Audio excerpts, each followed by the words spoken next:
The Independent likes to report, and has reported, the latest job figures exposed by the Turnbull government are complete lies. Almost everything the Turnbull government has said about the economy and employment and their priorities is refuted by evidence. This is certainly true by Thursday's statement on the job situation revealed by the ABS, Australia's Bureau of Statistics. Here is the problem. Employment to population.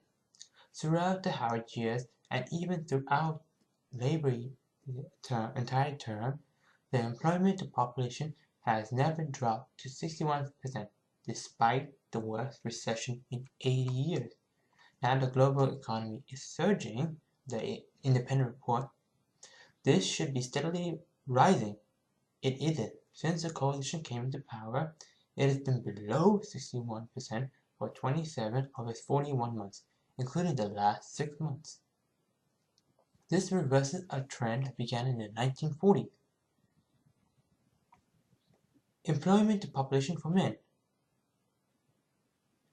For men, it's been 62.2%, which is slightly better than the average, but that's still bad. The last time we had something similar to this was in the early 1990s recession. And people unemployed. There's approximately 720,000 people unemployed, which is less than the 790,000 during the coalition's peak. But during Labour's budget, it never dropped, or it never raised itself beyond 700,000. Full-time jobs. There's only been 68.6% of people are now full-time work, and this is a record low from the 67.7% last January. And February was the third lowest. Remember this, during Labour's entire term, throughout even the worst of the Great Recession, it never dropped below 68%. It is now at 67.99%. And now finally, hours worked per person, which is the greatest indicator of employment because it shows how much people generally try to work every month. And in this case, it's only been 85.4% in the last 12 months, the worst outcome since the early 1990s.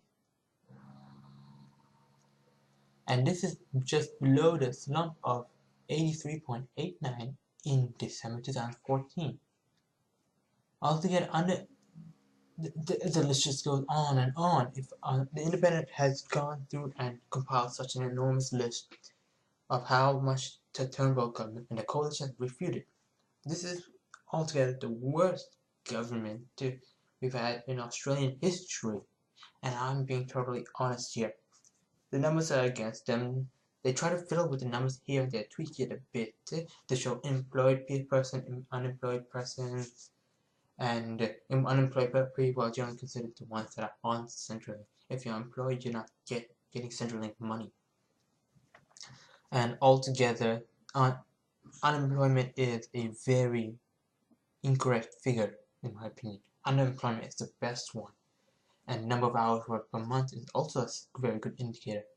Altogether, this means that if nothing else, all the statistics that the government has compiled have been factually incorrect. And they're going to come after the ABC in the future because of it. The ABC has been constantly refuting whatever the government claims, and but it's horrible. So what can we do? Well, altogether, we're going to have to commit to a robust policy of assisting people and getting people to work. You can't just give employers subsidies to hire people. You have to hire people for full-time work as well. Now, this is a very strange but understandable but very cynical policy the Labour government pursued during its year. They subsidized employers for hiring people, but they did make sure that they weren't given full-time work, because by incentivizing part-time work, Labour can say that the unemployment rate has dropped over the past few years, while denying people access to Centrelink and to any form of assistance as such. Altogether, though, this means that this is a trend that the coalition has followed through with increasing envy.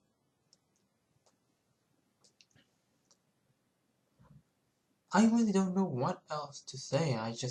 I'm reporting this because I believe my viewers deserve to know about what's going on.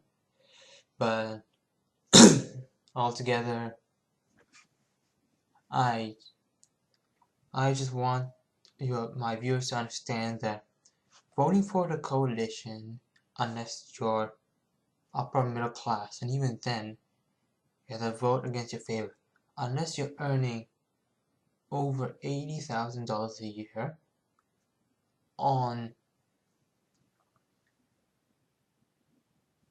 at a full-time job, then there's no point voting for the coalition. And I'd like to thank everyone